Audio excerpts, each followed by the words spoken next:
اب آ جاتے ہیں ویڈیو کے دوسرے حصے میں، جہاں پہ میں ان لوگوں سے مخاطب ہوں گا جن کو یہ خطرہ ہے کہ ان کو ویکسین لگنے کے بعد الرجی ہو سکتی ہے، کیونکہ ان کو پہلے سے کچھ اور الرجیز تھیں اور اب وہ پریشان ہے کہ اگر ان کو ویکسین لگی تو ایسا نہ ہو کہ ان کی وہ نون الرجیز واپس نہ آ جائیں۔ مثلاً کسی کو کوئی ڈسٹ الرجی ہے، کسی کو کوئی خاص ڈرگ الرجی ہے، مثلاً کسی کو پینسلین سے الرجی ہو سکتی ہے، سلفر ڈرگ سے الرجی ہو سکتی ہے، کوئنولون گروپ آف ڈرگ سے الرجی ہو سکتی ہے، جیسے کچھ اینٹی بایوٹکس ہیں، سپرو گروپ جس میں آتا۔ اس کے علاوہ کسی کو کوئی خاص فوڈ الرجی ہو سکتی ہے، کھانے پینے کی اشیاء سے اگر کسی کو الرجی ہے، جیسا کہ egg white allergy, meat allergy, milk allergy, peanut allergy, shellfish allergy, اور کسی کو گندم سے بھی الرجی ہوتی ہے جس کو ویٹ الرجی بولتے ہیں، یا وہ لوگ جن کو ایستھما ہے یعنی دمہ ہے، یہ گائیڈ لائنز ان کے لیے بھی ہو سکتی ہیں۔ اس کے علاوہ اگر کسی کو کوئی انسیکٹ الرجی ہے، فار ایگزامپل کاکروچ الرجی، یا بھیڑ کے کاٹنے سے یا شہد کی مکھی کے کاٹنے سے ان کو الرجی ہو جاتی ہے، یا کسی اور خاص جانور سے یا پیٹ سے ان کو الرجی ہوتی ہے، مثلاً بلی، کتا، خرگوش وغیرہ، جن کو اینیمل ڈینڈر الرجی کہتے ہیں، یعنی جن کو جانوروں کے بالوں یا فر کی وجہ سے الرجی ہوتی ہے، یا اس کے علاوہ کسی کو پولن الرجی بھی ہو سکتی ہے۔ تو اگر ایسے لوگوں نے ویکسین لگوانی ہے تو ان کو کیا کرنا چاہیے؟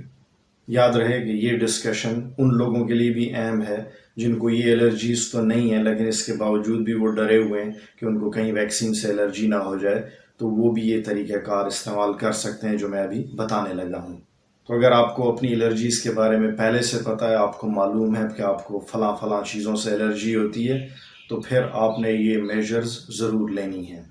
تو ابھی آپ کو اسکرین پہ میں چند ایک ادویات دکھاؤں گا، آپ نے ان کو اس ترتیب سے لینا ہے جو میں بتانے لگا ہوں۔ جب آپ کی ویکسین لینے کی ڈیٹ آ جائے تو اس سے 2 دن پہلے آپ نے یہ دوائیاں شروع کر لینی ہیں۔ اس میں سب سے پہلے آتی ہے سیٹرزین، 10 ملی گرام کی ایک گولی، یہ آپ نے روزانہ لینی ہے۔ اس کے علاوہ آپ لیووسیٹرزین بھی لے سکتے ہیں اگر کسی کو جگر کے مسائل کا سامنا ہے، کوئی جگر کی بیماری ہے، ہیپیٹائٹس ہے،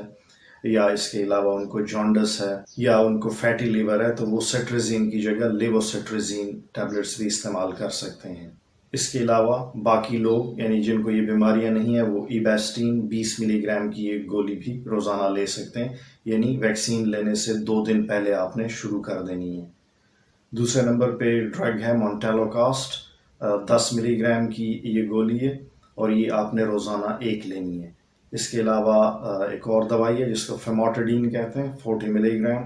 یہ آپ نے روزانہ ایک ٹیبلٹ لینی ہے۔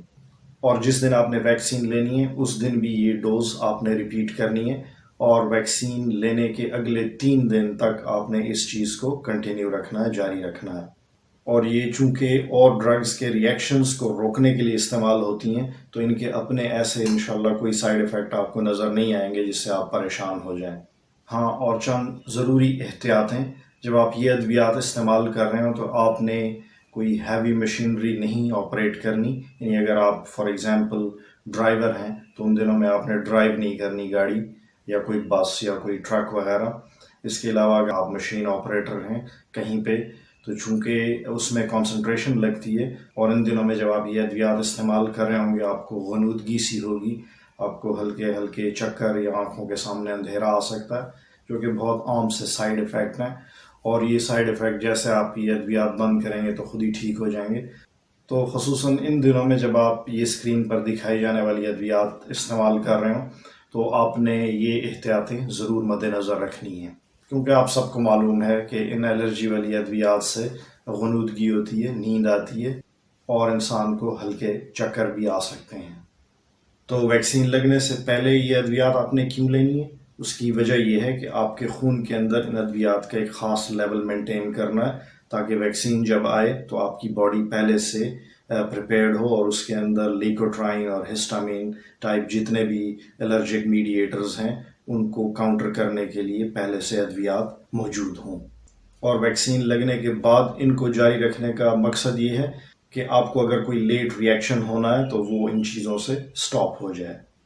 ایسا ہوگا نہیں، بٹ اگر ہو جائے کہ کسی کو ویکسین لگے اور ان ادویات کے استعمال ہونے کے باوجود بھی اس کو سیویئر قسم کا ری ایکشن ہو جائے یا انافیلیکسس ہو جائے، تو ایسی صورت میں اس کو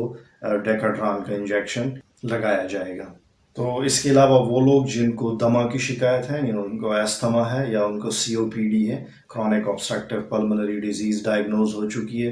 اور اس کے لیے وہ ادویات استعمال کرتے ہیں، انہیلرز استعمال کرتے ہیں، تو وہ اپنے انہیلرز اپنی روٹین کے مطابق استعمال کریں گے۔ اس کے علاوہ یہ ادویات جن کا ذکر میں نے کیا یہ بھی ساتھ استعمال کریں گے، اور وہ اپنی ویکسین اپنے وقت پہ اس طرح لگوا سکتے ہیں۔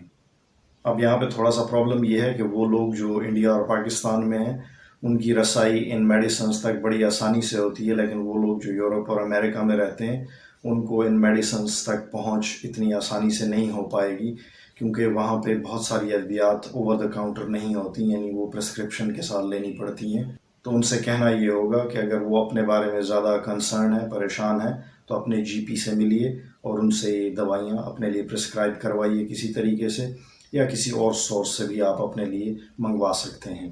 اللہ پاک سے دعا کرتا ہوں کہ وہ آپ کی تمام پریشانیاں، تمام تفکرات سے آپ کو محفوظ رکھے۔